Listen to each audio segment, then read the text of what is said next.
সূর্যাস্ত দেখতে আমাদের কম বেশি প্রায় সকলেরই ভালো লাগে, কিন্তু এই সূর্যাস্তটা আসলে কি? আক্ষরিক অর্থে এর বৈজ্ঞানিক আখ্যাই বা কীভাবে হয়ে থাকে সেটা কি আমরা কেউ কখনো ভেবে দেখেছি? সূর্যাস্ত, যা সূর্য অস্ত হিসেবেও পরিচিত, এটি পৃথিবীর আবর্তনের দিগন্তের নিচে সূর্যের দৈনন্দিন অন্তর্ধান। সচরাচর সূর্যাস্তের সময়টিকে জ্যোতির্বিজ্ঞানে সংজ্ঞা দেওয়া হয়েছে এমন এক মুহূর্ত হিসেবে যখন সূর্যের উপরের অঙ্গ দিগন্তের নিচে অদৃশ্য হয়ে যায়।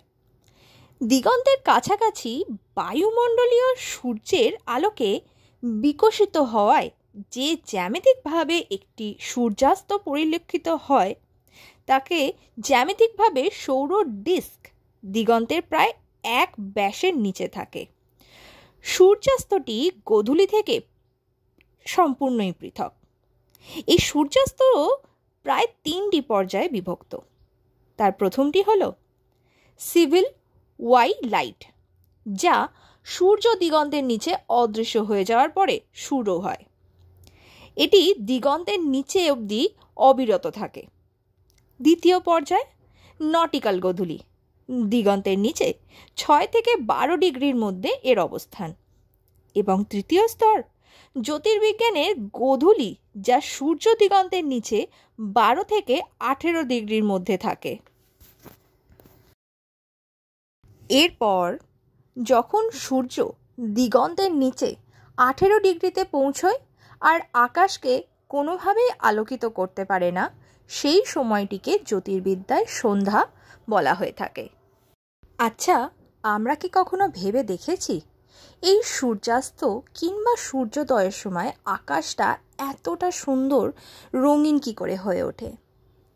সচরাচর সাদা সূর্যের আলোর রশ্মি যখন কোনো পর্যবেক্ষকের কাছে বায়ুমণ্ডলের মধ্যে দিয়ে ভ্রমণ করে, তখন কিছু রং বায়ুর অণু এবং বায়ু প্রবাহিত কণাগুলির দ্বারা মরীচি থেকে ছড়িয়ে ছিটিয়ে দর্শকের কাছে এসে পড়ে। সূর্যোদয় এবং সূর্যাস্তের সময় যখন বায়ুমণ্ডলের মধ্যে দিয়ে এই পথটি দীর্ঘ হয়, তখন নীল এবং সবুজ উপাদানগুলি প্রায় সম্পূর্ণরূপে সরিয়ে ফেলা হয় এবং সেই সময়ে আমরা দেখতে পাই দীর্ঘতর তরঙ্গের দৈর্ঘ্যের কমলা ও লাল রঙগুলি, যা দিগন্ত লাল এবং কমলা আলোকিত করে আমাদের সামনে পরিস্ফুট হয়ে ওঠে। সূর্যাস্তের রঙগুলি সাধারণত সূর্যোদয়ের বর্ণের চেয়েও আরও উজ্জ্বল হয়, কারণ সন্ধ্যাবায়ুতে সকালের বাতাসের চেয়ে বেশি কণা থাকে। কখনো কখনো সূর্যোদয়ের ঠিক আগে বা সূর্যাস্তের পরে একটি সবুজ ফ্ল্যাশ দেখা যায়।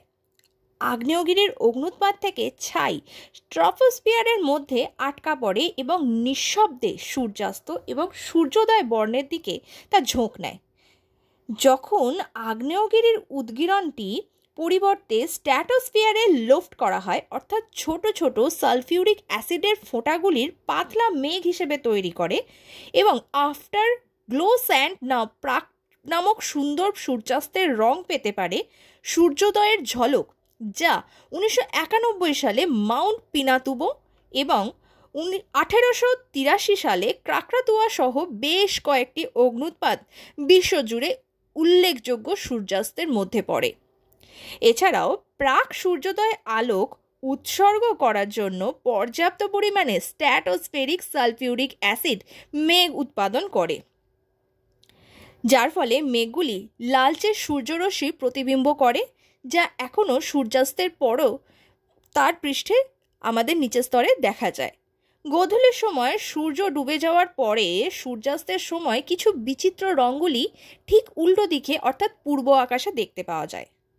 আবহাওয়ার পরিস্থিতি এবং ক্লাউড স্প্রের ধরনের উপর নির্ভর করে এই রঙগুলির একটি বিস্তৃত বর্ণালী তৈরি করে, যার অস্বাভাবিক সুন্দর ফলাফল আমরা এই সূর্যাস্তের রঙের বিচ্ছুরণ হিসেবে মেঘের মধ্যে দেখতে পাই।